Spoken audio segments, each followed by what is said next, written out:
¿Y esto? Ya se me olvidó la Voy a poner ese video en bucle. Mañana lo voy a poner en bucle ese video. ya no me acuerdo, creo que era. Se vende el video mañana, se vende. Se valió un éxito. Audiolibro. Audiolibro. Lo voy a subir a Spotify. ¿Cuántas formas tenemos entonces para generar un sistema de distribución? Dos. Básicamente, dos. ¿No es cierto? Sistemas de tipo radial,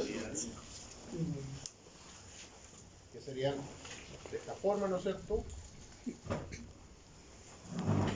Y el otro es de tipo lazo o malla, donde tengo, ¿no es cierto?, cerrado el circuito, y principalmente cada uno de estos consumos los puedo alimentar por una vía o por la otra. ¿Ya? En cambio acá, cada consumo tiene solamente un camino de alimentación. Por lo tanto, ¿cuál es la desventaja de este? Que se mueren en un lugar que hacen deslizado. Si falla uno, Falla uno, ya desenquizado. Bueno, tengo la idea, pero Tiene la idea, pero después tiene que escribirla, ¿cómo? Si ocurre una falla en una rama, se cae todo el sistema. Entre más cerca esté de la alimentación. Su principal desventaja es que cualquier problema generalmente deja un número de usuarios fuera de servicio hasta que el problema se resuelve. ¿Ya? O sea, si se corta aquí, quedan todos los clientes para abajo sin energía. Esa es la principal desventaja. ¿Cuál es la principal ventaja? Económico. Económico. Simple. Barato. ¿Y acá? ¿Cuál es la principal ventaja? nadie queda sin suministro. Cada cliente tiene más de una posibilidad de suministro, por lo tanto, si falla por un lado, tengo la posibilidad de entregar energía desde el otro. ¿Cuál es la principal desventaja de este? Que es más caro. Es más caro, implica más líneas, implica más equipos. ¿Ya? Eso es lo único que es claro, ventajas y desventajas de uno y de otro.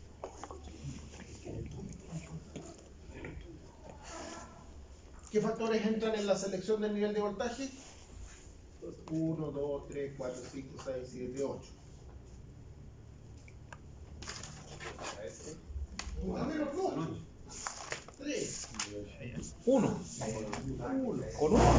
¿Qué factores influyen cuando tengo que hacer la elección del nivel de voltaje? La caída de voltaje, la predicción de la carga, la pérdida de potencia, los voltajes de la subtransmisión donde voy a conectarme, la longitud de los alimentadores, diferentes factores que influyen en la selección del nivel de voltaje de mi sistema. Mencioné dos. La carga o la cargabilidad de los alimentadores primarios está definido como la carga que puede transportar un alimentador. ¿Ya? Un alimentador está diseñado para transmitir cierto nivel de potencia, cierta carga. Algunos factores que afectan el diseño por conceptos de carga de un alimentador son la densidad de carga del alimentador, la naturaleza de esa carga, la tasa de crecimiento, los requerimientos de capacidad de reserva, los requerimientos de continuidad de servicio, marcado con subrayado, la calidad del servicio en términos generales, el nivel de voltaje obviamente del alimentador primario, etc. Hay como 11 alternativas.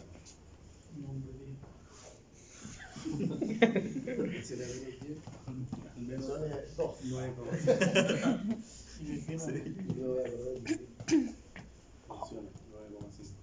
¿De qué depende la ruta que yo haga para el alimentador, el trazado, por dónde va a pasar?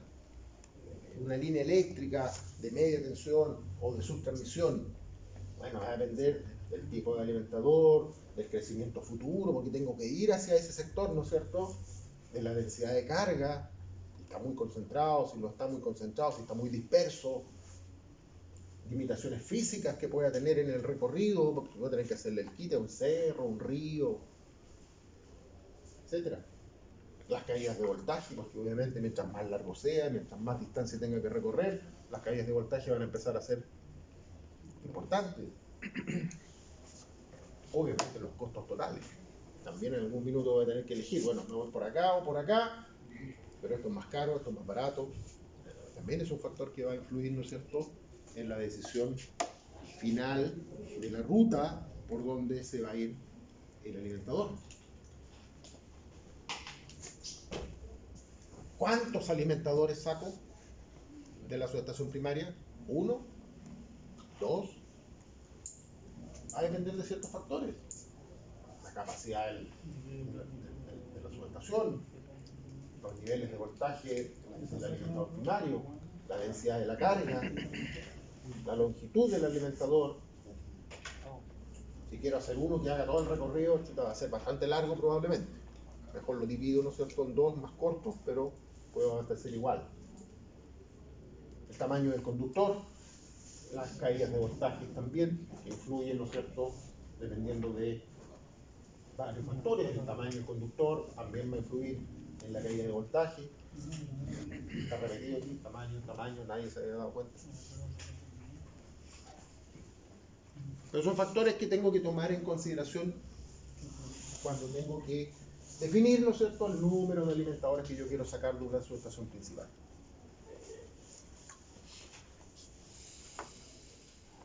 Y la selección del tamaño del conductor,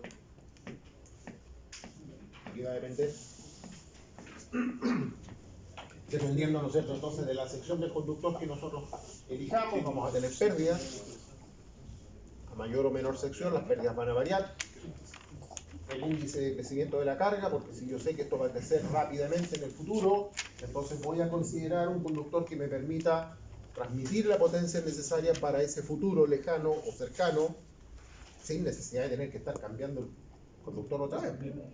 Lo más probable es que vaya a pensar en un horizonte mediano o largo, ¿ya? De manera que haga el gasto una sola vez. El pronóstico de la carga también.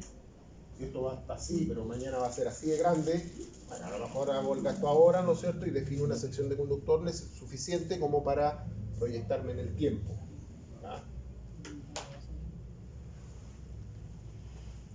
Los costos totales que obviamente eso implica, porque obviamente si elijo poner una sección mayor ahora, voy a tener que asumir un costo mayor, ¿ya? Y los costos tienen que tener algún nivel de retorno. Por lo tanto, mientras más gasto hoy día, más me demoro en recuperar la inversión. Tengo que poner eso también en una balanza y hacer un equilibrio, ¿ya? Puede que decida, ¿no es cierto?, buscar una sección de tamaño de conductor que sea más grande, con estructuras más grandes, con crucetas más grandes, con aislación más grande, todo más caro. Por lo tanto, va a influir en el costo. Pero si el pronóstico de la carga es que a poco andar esto va a crecer y se va a duplicar, entonces a lo mejor me conviene hacer hoy día la inversión, ¿no es cierto?, porque rápidamente la recuperación va a llegar a tiempo. Hoy día parto con pocos clientes, pero en un año más tengo un proyecto que va a triplicar la cantidad de clientes que hay en el sector. Hago el alimentado grande al tiro. Elijo una sección de conductor adecuada, ¿no es cierto?, para no estar en 3 años más cambiando la sección porque me quedó pequeño el alimentador. Son las decisiones que tengo que tomar. Hablamos de las líneas de enlace, que eran líneas que me permitían, ¿no es cierto?, hacer las transferencias desde un alimentador a otro, principalmente para permitir entonces el funcionamiento del sistema. Las grandes ventajas que esto tenía era que me permitía mejorar, ¿no es cierto?, la calidad de servicio de muchos de estos clientes, porque tengo la opción de realimentar por diferentes puntos. Estas son líneas de enlace que normalmente se construyen. No se proporcionaban un servicio de emergencia para el alimentador que está adyacente y que pueda fallar, ¿no es cierto?, y proporciona un servicio también de emergencia para las subestaciones adyacentes que eventualmente también podrían quedar sin suministro y yo puedo hacer una realimentación y sacar la alimentación a las subestaciones grandes de poder, que es lo que normalmente se hace. Se enlazan las subestaciones de poder, estamos hablando de las subestaciones grandes donde salen los alimentadores, de manera que no siempre tengan solamente una alimentación del sistema troncal, sino que varias vías alternativas de alimentación. Por lo general, al menos 2. ¿Ya? Bajo el sistema del N-1, si falla una, me queda siempre la otra. Entonces, Eso permite tener continuidad de suministro. Y ahí yo les explicaba la vez pasada que cuando estuvo para el apagón, ¿no es cierto? La semana anterior habían robado conductor en una línea que alimentaba la subestación Copiapó, pero nos quedaba todavía la línea alternativa, y para el apagón se robaron la otra. Entonces la única línea alternativa que tenía me la robaron, y en la otra todavía estaba fuera de servicio, que sin posibilidad de energizar la subestación Copiapó, la mitad de la ciudad quedó sin electricidad. Después hablamos un poco de los cálculos en las redes de distribución, y en este sentido, ¿no es cierto?, dijimos que era necesario hacer algunos cálculos cuando ya tengo todo esto definido, por dónde me voy a ir, qué tipo de conductor voy a usar, el tipo de trazado que voy a hacer. Entonces era necesario ejecutar algunos cálculos para saber el comportamiento de mi sistema, y ahí entraban los flujos de potencia, ¿no es cierto?, y las corrientes de condiciones normales y también de sobrecarga, para ver cómo se va a comportar el sistema, el cálculo de la caída de tensión, obviamente, y de las pérdidas de energía que voy a tener en ese alimentador, y el cálculo de las corrientes de cortocircuito. Tres cosas importantes que necesito conocer de cualquier sistema eléctrico, y principal cuando estoy haciendo un proyecto. ¿Ya? El cálculo de la caída de tensión para verificar ahora en la etapa de proyecto, cuando estoy ya definiendo todo esto, saber si estoy dentro de los valores normativos, y si en el extremo del alimentador voy a llegar con niveles de voltaje aceptables, conocer las pérdidas de energía con anticipación, cuánta es la pérdida que voy a tener, y los cálculos de las corrientes de cortocircuito, porque necesito calcular, ¿no es cierto?, los equipos que van a estar en el trazado del alimentador, por una parte para saber las capacidades de ruptura que van a tener esos equipos y las protecciones que están definidas en función del cortocircuito, y por otro lado para diseñar todas las mallas de tierra del sistema. Necesito también conocer las corrientes de cortocircuito, que son las que se van a ir a tierra, y mi sistema de malla tiene que permitirme entonces que pase esa corriente efectivamente a tierra sin que provoque daño, ¿no es cierto?, en la infraestructura. ¿Ya? Y ahí nos empezamos a meter un poco en el tema de las cargas. Era necesario conocer el tipo de consumos que voy a tener conectado en un alimentador determinado, si van a ser de tipo residencial, comercial, industrial o servicio público, o una combinación de estos, ¿no es cierto?, porque eso ya me permite tener una visión más o menos de cómo se van a comportar. Ahí hablamos de las cargas estacionales, que se dan en periodos de tiempo, ¿no es cierto?, que son muy marcados por la estación del año. Verano, invierno, cuando el verano puede aumentar, ¿no es cierto?, los sistemas de aire acondicionado, mayores consumos, pero también en invierno puedo tener calefacción, y también aumenta en esos periodos de tiempo. Y a lo mejor en otras temporadas intermedias, otoño, primavera, es más fresco, no necesito tanta calefacción, tampoco necesito tanto aire, puede que los consumos, ¿no es cierto?, bajen, y entonces voy conociendo un poco cómo se va a comportar mi sistema. Y por lo tanto, por lo general, tanto en invierno como en verano, que son los dos extremos bien marcados, voy a tener más preocupación de ver y vigilar cómo se va a comportar el sistema, porque va a estar sometido probablemente al mayor estrés, mayor demanda. ¿Ya? Sobre todo en las temporadas de verano, con mucha temperatura, el sistema se estresa por el efecto de temperatura. ¿Ya? Y ahí mencionamos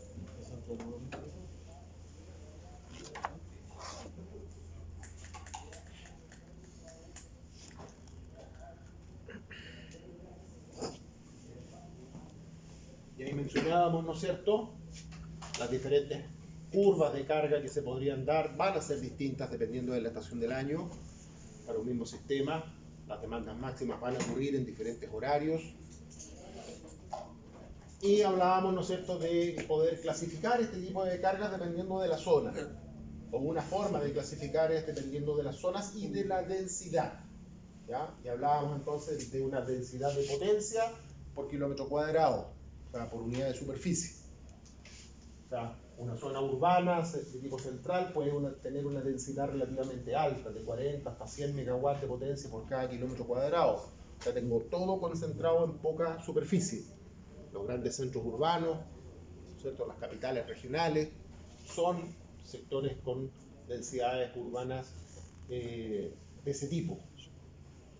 El resto de la zona urbana, ya más hacia la periferia, las densidades empiezan a bajar. Tengo menores valores de potencia por cada kilómetro cuadrado. Y luego ya pasamos a los sectores semiurbanos y a los rurales, donde las densidades de carga son mucho más dispersas. ¿Ya? Tengo kilómetros entre un cliente y otro, entre un villorrio y otro villorrio, pero vamos para el valle 10, 15 minutos y recién llego al segundo lugar, donde tengo concentración de poquita carga, 40 casas, 50 casas. ¿Ya? Entonces tengo una concentración bastante baja de carga. ¿Ya? Y por lo general a grandes distancias. En cambio acá las distancias son relativamente cortas, porque está todo concentrado. Entonces obviamente acá, ¿qué es lo que tengo? Mayores pérdidas por el recorrido que hace el alimentador. Tiene que recorrer muchos kilómetros para pocos consumos. ¿Ya? Y el efecto de la distancia es la que me va a marcar las pérdidas, en este caso. También podríamos clasificar los sistemas en función del tipo de cargas, cargas sensibles, cargas normales, etc. ¿Ya? Cargas de tipo transitoria, cíclicas, no cíclicas, cargas normales, dependiendo del tipo de consumo.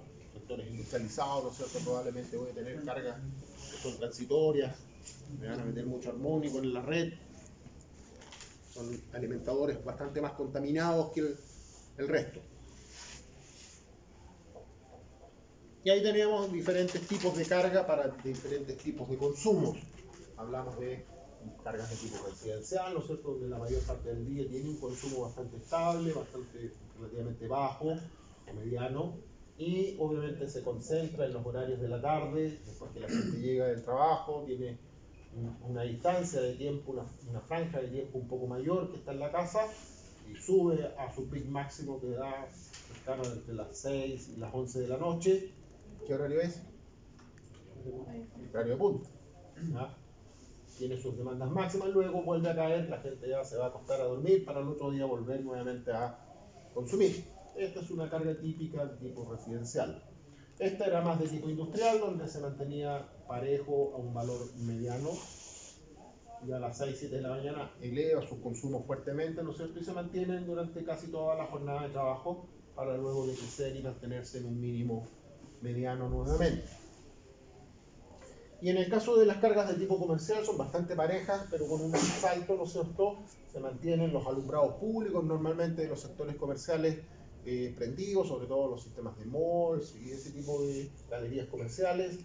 Consumen un mínimo de energía manteniendo iluminación nocturna, y luego 6, 7 de la mañana prenden todo, ¿no es cierto? Y se mantienen casi todo el día hasta el horario de cierre. Entonces es bastante parejo, digamos, el consumo de los sectores comerciales. ¿Ya?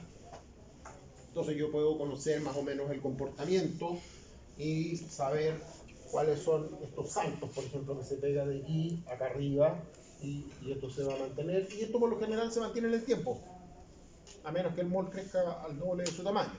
Ahí me va a aumentar la demanda, pero por lo general la demanda del mall es la misma siempre, y no tengo mayores problemas con eso cuando yo proyecto poder suministrar, digamos, con el alimentador que tengo esta demanda, y obviamente me tengo capacidad de sobra para seguir incrementando los consumos en el futuro.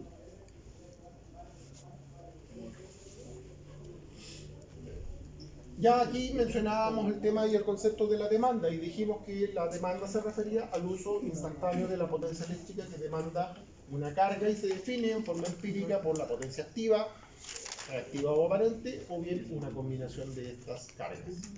¿Ya? Y también mencionábamos ya que las demandas se expresan en kilowatt, megawatts, o bien en kilovolt-ampere o megavolt-ampere, ya en unidades de potencia. ¿Ya? Y que la cantidad de potencia consumida por una carga durante un periodo de tiempo determinado no es otra cosa que la energía que se consume, y eso se expresa en kilowatt hora o megawatt hora, dependiendo de los volúmenes, ¿no es cierto?, con los que estemos trabajando. Y ahí entramos a estas famosas definiciones que son las que les dan dolores de cabeza y que son estas que están ahí. Carga instalada va a ser todo lo que yo tengo conectado al sistema. ¿Ya? Es la suma de las potencias nominales de los servicios que están conectados en una zona determinada. Y se expresa por kilovolamperes, kilowatt, megavolamperes o megawatt. ¿Ya? Entendiendo, ¿no es cierto? Y recordándonos el famoso triangulito de potencia. ¿Qué es lo que era este? Y este se mide en watt o kilowatt. Este kilowatt reactivo. Y este para mantener la misma relación de kilos, ¿no es cierto? Sería kilovolamperes. ¿Y qué los relaciona? El ángulo, ¿no es cierto? Entonces, ese, ¿qué es lo que es?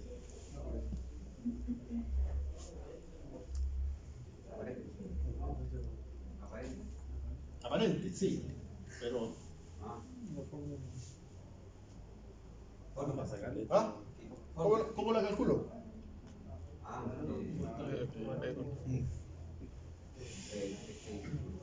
Pero viendo el triángulo de potencia. La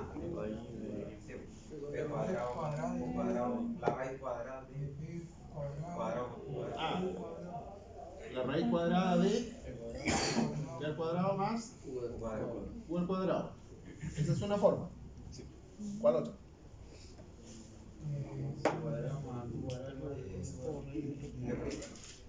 pero base aquí. Relacionemos el ángulo. ¿Cómo relaciona el ángulo? Coseno del pi por raíz de Sería coseno del ángulo por la potencia, ¿cierto? Y la otra es seno del ángulo por la potencia reactiva. El seno del ángulo. Sí, pero para la potencia reactiva. O sea, con la potencia reactiva. Para el Q. Sí. Ya. Para obtener la variante. ¿No sí? A mí me interesa el S. Es igual a Q por seno del ángulo. Q por seno del ángulo. Ya, pero a veces el Q no lo conozco. Si yo tengo un transformador, que tiene una cierta potencia, ¿cómo se expresa esa potencia? Se da la aparente. Te da la aparente, ¿no es cierto? O sea, yo conozco que el transformador es de 10 MVA, ¿sí o no? O de 500 kVA. ¿Qué conozco ahí entonces? Aparente. Pero ese transformador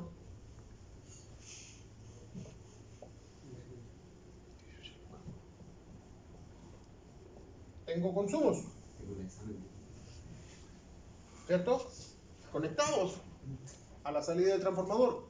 Y por lo general estos consumos, ¿en qué nivel de potencia los conozco? En kilowatt. Y este en kVA. ¿Cómo conversan? Son unidades de medida distintas.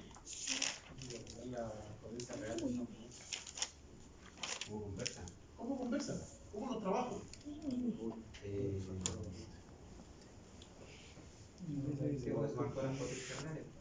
¿Ya? Pero ¿cómo trabajo los kVA del transformador con los kilowatts de los consumos? Por un delta. Delta. De los kVA. ¿Qué delta? ¿Qué delta? ¿Cuál es el delta aquí?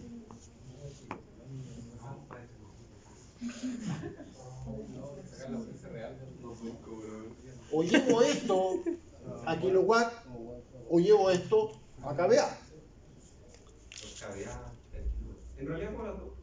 O de aquí para allá o de allá para acá. El tema es que ambas tienen que estar en la misma unidad de medida, ¿o no? Sí. Ya. Entonces, ¿qué necesito conocer? El factor de potencia. Coseno El factor de potencia. O el coseno de phi. que también ¿Cierto? Porque si conozco esto lo puedo transformar en kilowatt. Y ya tengo todo en kilowatt y entonces ahí ya puedo trabajar y puedo sumar, puedo hacer lo que quiera. ¿Sí o no? Ya. Ok. Densidad de carga. ¿Qué es lo que era la densidad de carga?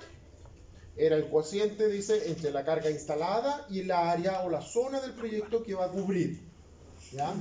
La densidad de carga o la carga instalada puede estar expresada en kVA partido por kilómetro o kilowatt partido por kilómetro. Depende de la unidad de medida con la que esté trabajando. Y el área va a estar siempre en kilómetros cuadrados. O sea, una potencia en una superficie. Eso es una densidad de carga. ¿Ya? Cuando hablamos de densidad de corriente,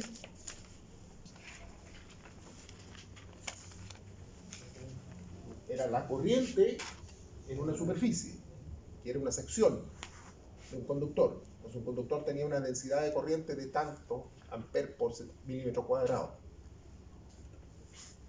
Proyecto eléctrico. En este caso es densidad de carga, o sea, la carga instalada en una unidad de superficie. Y ahí tengo que tener claro cuál es la unidad que voy a tener, si son kVA o si son kilowatts. ¿Ya? Si la carga me la están dando en kilowatts, la densidad de carga va a estar expresado como kilowatt partido por kilómetro cuadrado. Si la carga me la van a dar en kilovolt-ampere, la densidad de carga va a ser kilovolt-ampere partido por kilómetro cuadrado. Depende de lo que esté calculando.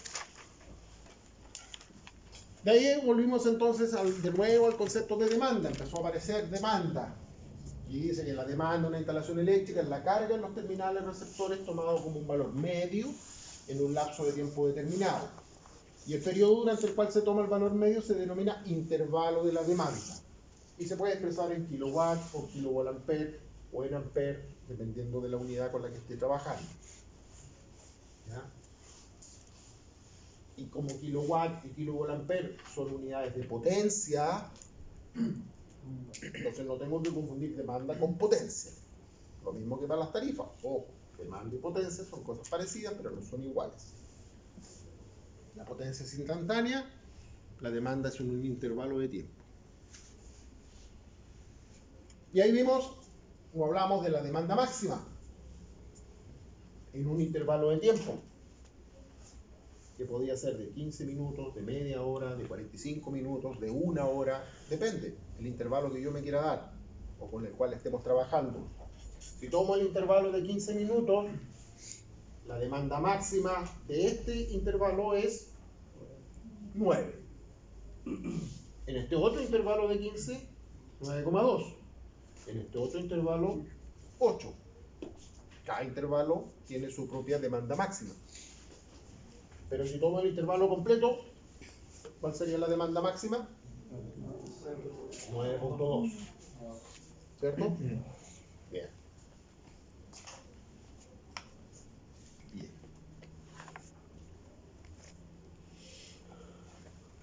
Ahí vimos que para las curvas de carga o de demanda, ¿no es cierto? Cuando yo tengo más de un sistema de consumo, aquí tenía este, y por acá tenía este otro,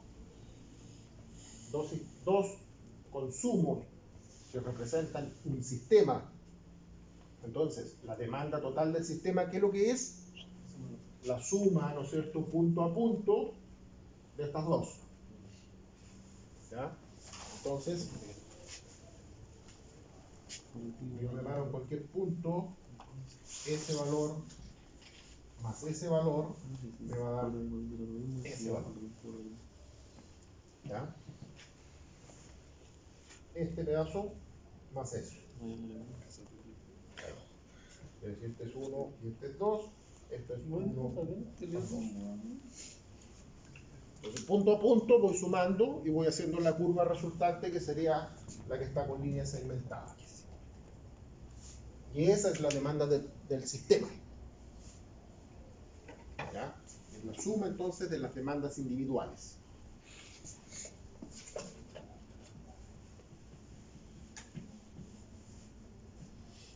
Y vamos a tener por lo general curvas de este tipo, donde las demandas máximas se pueden estar por lo general en esta franja, ¿no es cierto?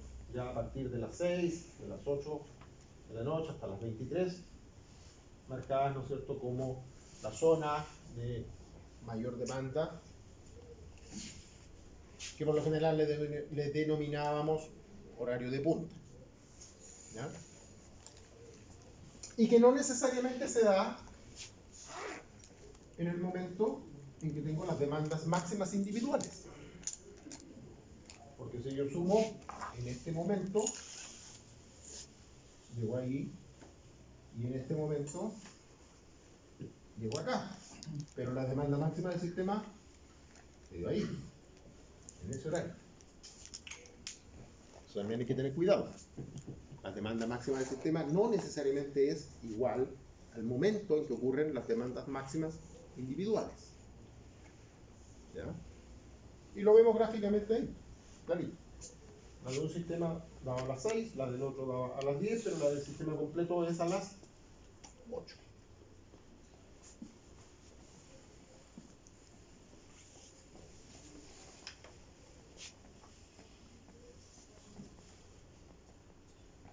Factor de demanda, otro concepto que vimos.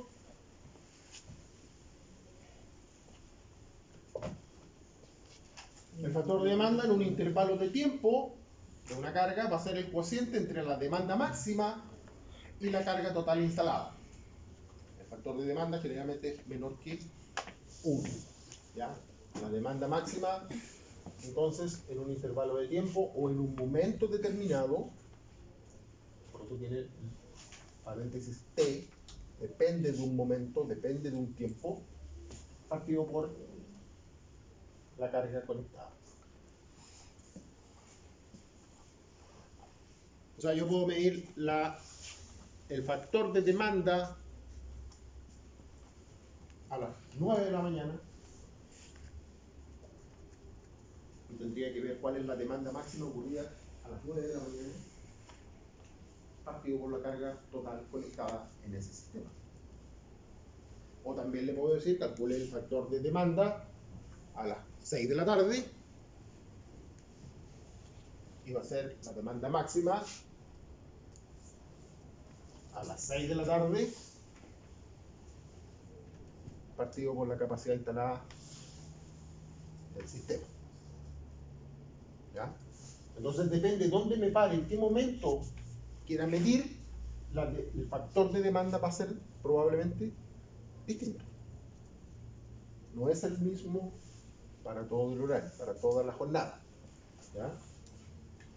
Porque la ecuación lo dice, la demanda máxima en el momento partido por la carga total instalada. Ponemos el ejemplo. Si la carga total instalada fuera 1000 kilos, y yo mido el factor de demanda a las 8 de la mañana, voy a tener ese valor, 2000 partido por 1000. Y si lo mido a las 6 de la tarde, voy a tener probablemente 2700 partido por medio. Un valor distinto, porque el horario en que yo lo mido es distinto. ¿Ya? Y si es la demanda máxima de un intervalo de tiempo, vemos atrás, que digo la demanda máxima entre las 6 y las 10.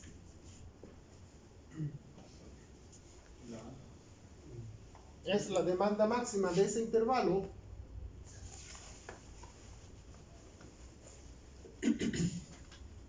entre las 6 y las 10. ¿Dónde está la demanda máxima? Ahí. Partido por la capacidad instalada del sistema.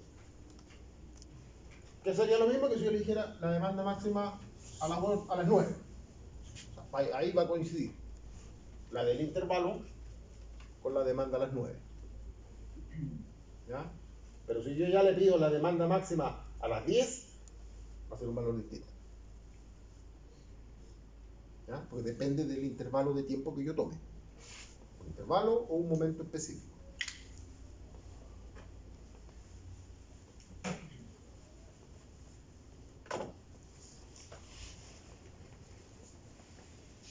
¿Qué más tenemos?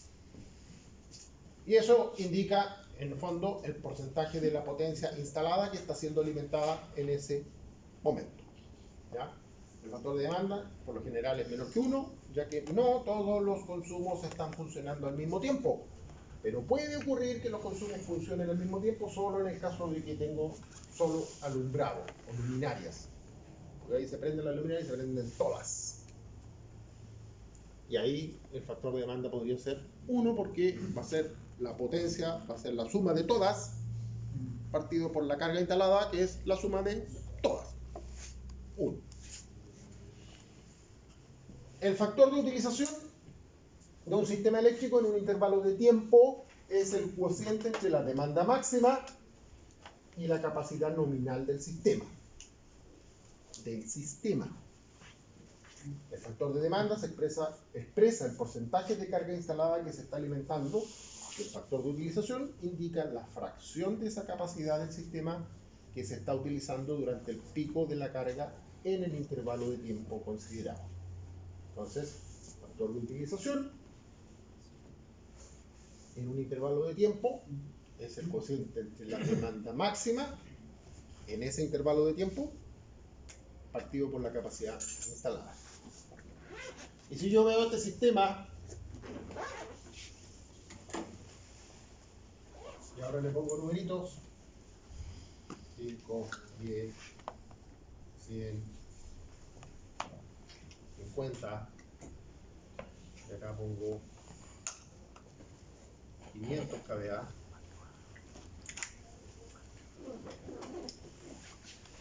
¿Cuál es la carga instalada del sistema? Carga instalada. 500 kVA. 500.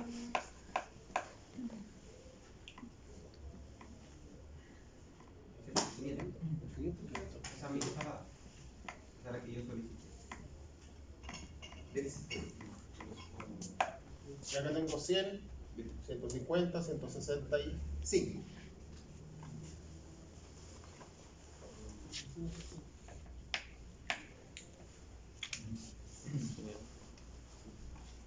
Pero la capacidad instalada del sistema, ¿cuál es? 500, porque está mandada por el transformador. ¿Ya? Estos son los consumos. Entonces mi capacidad instalada va a ser, en este caso, 500 kVA.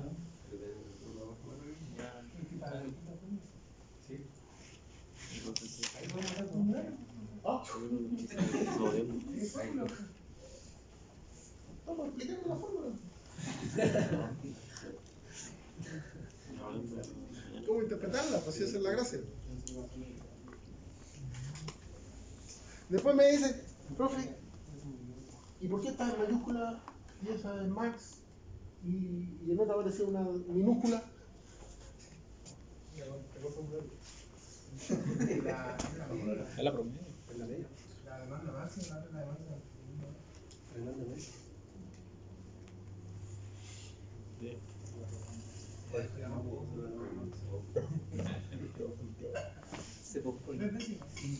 Ya era, cabrón, ya era. Factor de carga. Se define el factor de carga como el cociente entre la demanda promedio. Demanda promedio. O sea, esta es la demanda promedio. En un intervalo de tiempo dado y la demanda máxima observada en ese mismo intervalo. ¿Ya? Entonces, si yo tomo un intervalo de tiempo, por ejemplo ahí, ¿cuál sería la demanda promedio? Tengo que calcular el valor promedio de estos puntos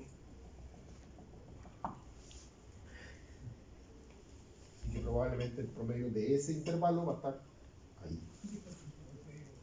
Porque este valor promedio es el intervalo completo. Y puede ser más bajo porque son más números. Más largo. ¿Ya? ¿Y cuál sería la máxima?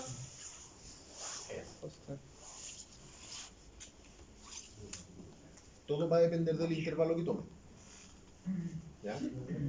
Porque si tomo un intervalo chiquitito, ese, y tengo valores que están aquí,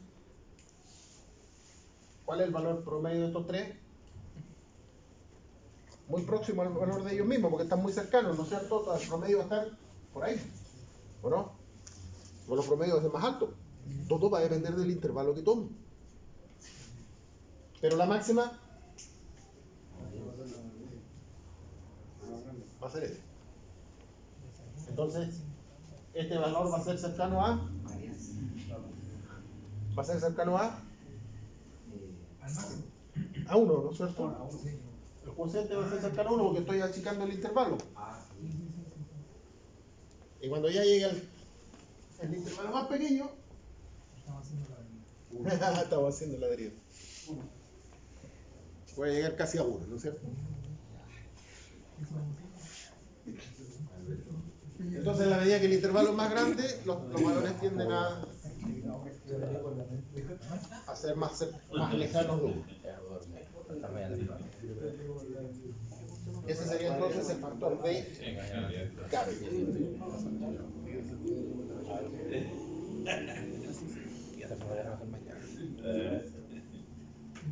Y dice aquí que el valor de la demanda máxima es un valor instantáneo, o sea, es un punto, en un momento, dentro de ese intervalo.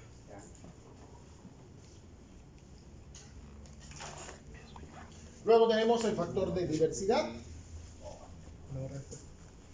que cuando se diseña un alimentador dice, para un consumidor se debe tomar siempre en cuenta la demanda máxima, debido a que el alimentador tiene que ser capaz de entregar esa demanda.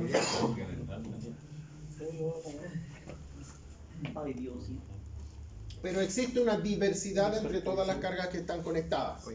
Entonces, el factor de diversidad va a ser siempre mayor que 1 y se puede expresar de esta forma, como la sumatoria, ¿no es cierto?, de las demandas máximas, como la sumatoria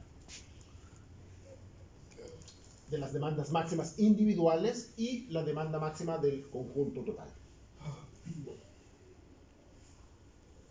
Entonces, cada uno de estos consumos puede tener una demanda máxima individual.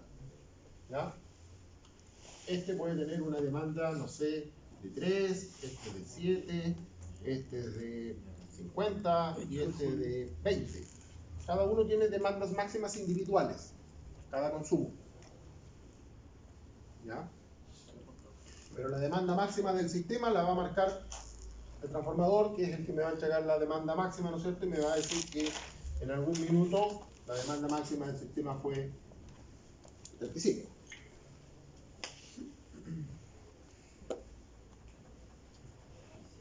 Y para que se diera ese 75, tuvieron que a lo mejor coincidir en un momento determinado más de uno de estos.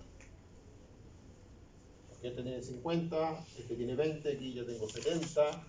Si fue 75, probablemente se sumó algo de la demanda de alguno de estos otros alimentadores para llegar a 75 como la demanda máxima del sistema.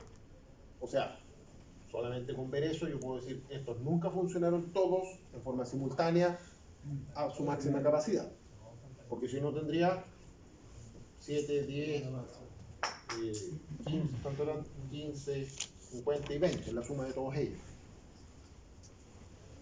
Y eso no se da. ¿Ya? Entonces ese es el factor de diversidad. Y el de coincidencia es el factor recíproco de eso. Por tanto, si calculo mal el factor de diversidad, voy a calcular mal el factor de coincidencia. Y ahí está el resumen. Eso es lo que tienes que conocer. Al formulario. Al formulario. quedé revisando. ¿Puedo traer el brazo de esa lámina? ¿Ah? De memoria, hijo, de memoria. Lo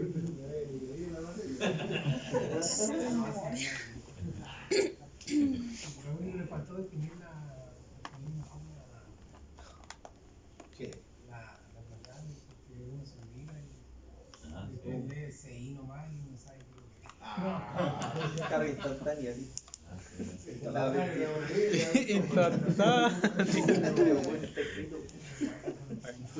Para confusión.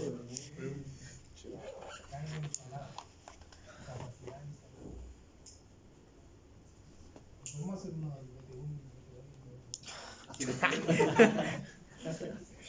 Demasiado Fanático. la frescura. ¿Cómo fue la Lo intentó. Frescura no tiene cara, ¿no? Escribámoslo en el muro para que no lo borre. El muro. Ya, ¿y se acuerdan de ese ejercicio? No. Lo hicieron todos. Sí. Lo resolvieron en clase. Sí. Estuvieron viendo cuál es la demanda máxima, cuál es la demanda individual, cuál es la capacidad instalada. No vi. Todos lo vimos hablando.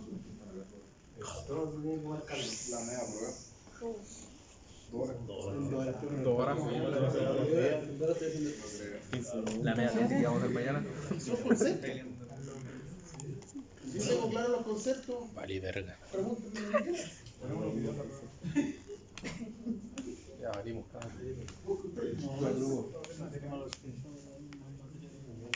Justo en mi parte de comprensión lectora. Gran grupo. Era un torpeo en el brazo.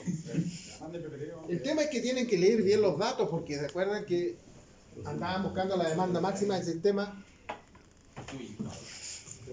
¿Estaba ahí? Porque no llevan cómo calcular y decir, ¿y cuál es la demanda máxima del sistema? Está dado el dato, está ahí. No tenían que ir a buscarlo. Claro, yo podría llegar ahí a 72. Bueno, Juan Carlos. Estamos unos pendejos. Entonces, ojo, tienen que leer bien. Tienen que ver bien los datos que tienen, porque se les están entregando. Por lo general, toda la información volando, correcta está en la torre. Bueno, eso porque se ve así. Pero como no leen bien, me falta un dato.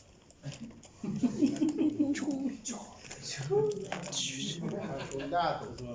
Oiga, profe, pero ¿cómo? Aquí falta el dato. Faltan como 10 datos. Está ¿verdad? todo.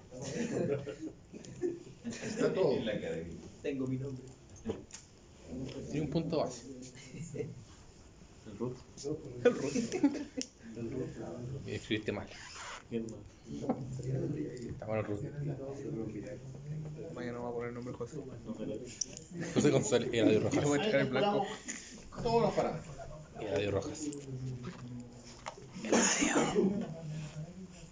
Factor de utilización a las 9 de la mañana del sistema. 60 partido por 142.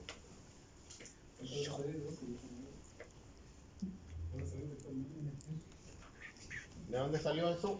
De la el gráfico. A las 9 de la mañana, el sistema. No sé, salió un poco corrido ahí, pero el sistema. Estamos preguntando, ¿de dónde sacó el 60? De ahí. Hacker. ¿Y los 142 qué es lo que eran? Le sumo las dos ponencias.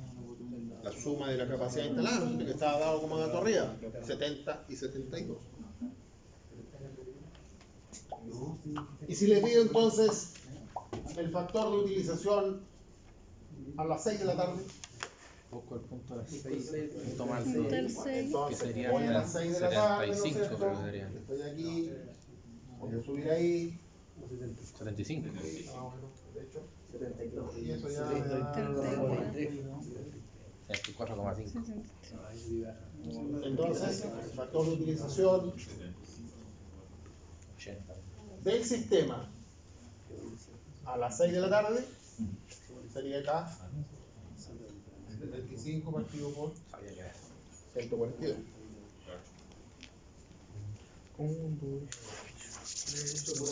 Y si les pido el factor de utilización de la carga A las 6 de la tarde, Es la misma curva, pero la curva, o sea, la curva A, La curva. que sería Tengo que La ir a del la medio. curva La- a las 6 de la tarde, hasta ahí. estoy por ahí, y eso es más o menos Unos por ahí.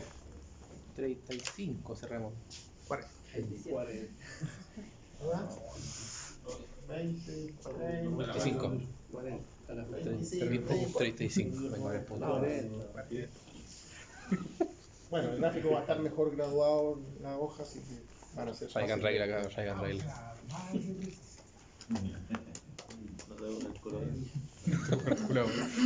¿Y será igual el factor de utilización de la carga B a las 6 de la tarde? Sí. Se cruza. Mira, justo va casi el mismo. Se Pues, cruza. ¿qué coincidencia? Se cruza. ¿Qué coincidencia? En la prueba se cruza. En la prueba vas a por el lado. No, ni cerca. A ver, coincidencia.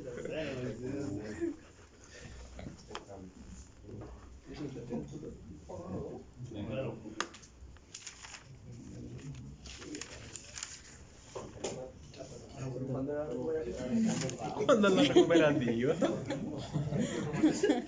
Vaya, están acá, sí, ya me preocupé.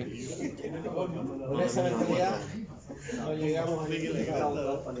Ese es mi ingeniero. Pendejo. Una tallita me va a ir. Con esa mentalidad no vamos a llegar. Agregó una tercera. Sí, ya más que tú. Y de ahí pasamos a la localización de las subestaciones, mencionamos algunos parámetros que había que considerar, por ejemplo, el pronóstico de la carga, la densidad de carga, la cercanía de los centros de carga, otras subestaciones existentes en el sector, el costo del terreno, ¿no es cierto?, importante, porque obviamente que me va a influir en lo que tengo que disponer de dinero para la inversión, etcétera. Hay como por lo menos 6 o 7 factores que pueden influir, ¿no es cierto?, en la ubicación del sitio de esa subestación primaria cuando hago el diseño de un sistema.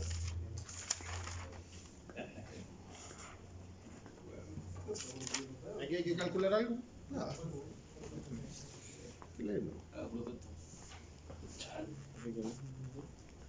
Triangulito de potencia, para que no se olvide. Triangulito de potencia, siempre lo persigue, triangulito de potencia. Lugar, gravedad.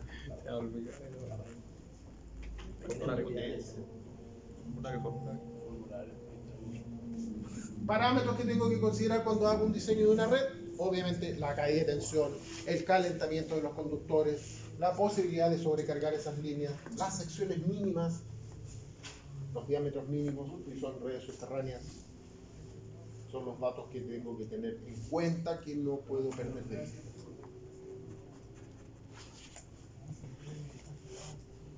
Hablamos un poco de las caídas de tensión, ¿no es cierto? Que obviamente en la medida que esto parte del sistema, la red está conectada aquí en la línea del transformador, partimos re bien, con voltaje bien alto, pero a medida que avanzamos en distancia va bajando y va perdiendo, ¿no es cierto?, el nivel de voltaje. El tema es que ojalá esto esté dentro de la banda que la norma permite, o sea, ojalá que estuviera parejito, ¿no es cierto?, hasta el último cliente, cosa que no ocurre por lo general, siempre voy a tener esa caída. Y tengo entonces que buscar métodos para llevar ese voltaje a un nivel más alto, ya sea disminuyendo las pérdidas en el camino, aumentando las secciones, poniendo equipos que me permitan levantar el voltaje, etc.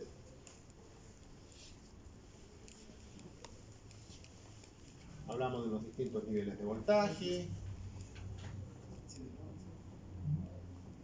Ya después nos metimos a ver un poco la parte constructiva, vimos los aisladores, la aislación de media tensión, que se tomaba en consideración, ¿no es cierto?, los niveles de contaminación, dependiendo si la zona es normal o si es una zona muy contaminada.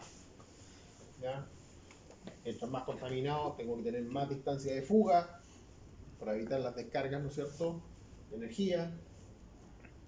Conocimos el aislador, vimos los datos que nos entrega el fabricante, vimos que ahí aparecen los temas de las distancias de fuga para los distintos niveles de aislación, lo mismo para los aisladores de disco,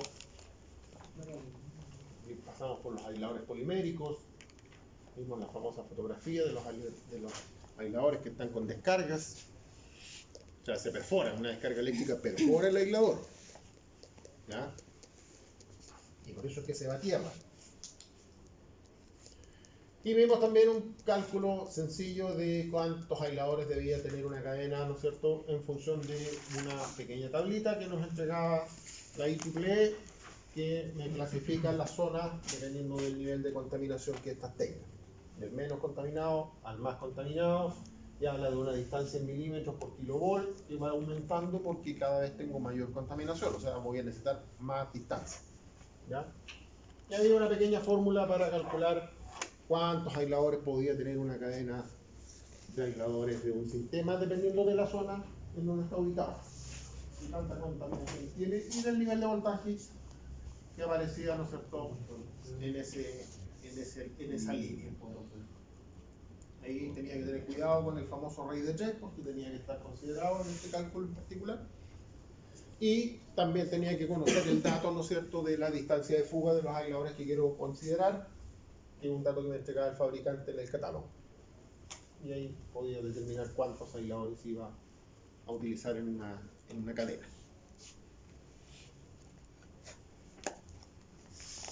Hablamos de la capacidad térmica de los conductores, de los métodos para aumentar la capacidad térmica, y vimos que era súper complicado, ¿no es cierto?, porque me significaría cambiar los conductores prácticamente.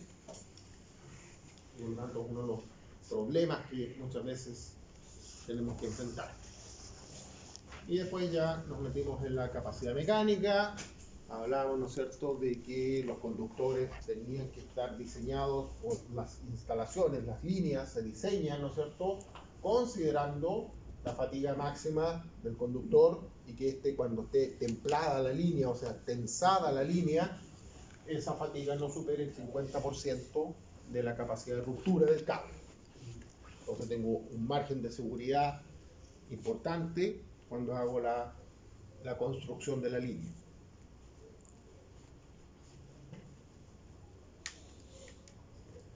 Sin embargo, fatigas excesivamente bajas, o sea, poca tensión en la línea, es relativamente caro para el diseño completo. ¿Por qué? Porque al no tener la línea tensada, ¿qué voy a tener? Voy a tener una flecha, ¿no es cierto?, muy grande, porque no está tensa, entonces tengo una curva muy grande, y eso me implica tener más estructuras intermedias de apoyo para levantar ese conductor. ¿Ya? Entonces, eso resulta caro. Si yo puedo tensar, a lo mejor puedo poner uno allá y uno acá, y tenso entre los dos extremos, y necesito dos. Pero si no le doy tensión, voy a tener una guatita muy grande, ¿no es cierto?, una flecha muy grande, voy a tener que poner probablemente un poste intermedio. Ya aumenté uno. Si el tramo es muy largo, probablemente son hartos postes intermedios que voy a tener que poner. Entonces me encarece el proyecto. Entonces tengo que tener cuidado. Pero eso lo íbamos a ver en el otro capítulo.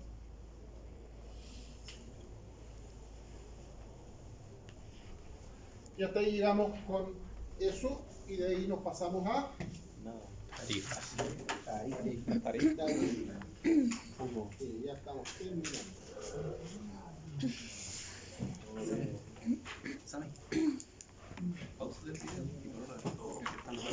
Y aquí rápidamente pasamos toda una parte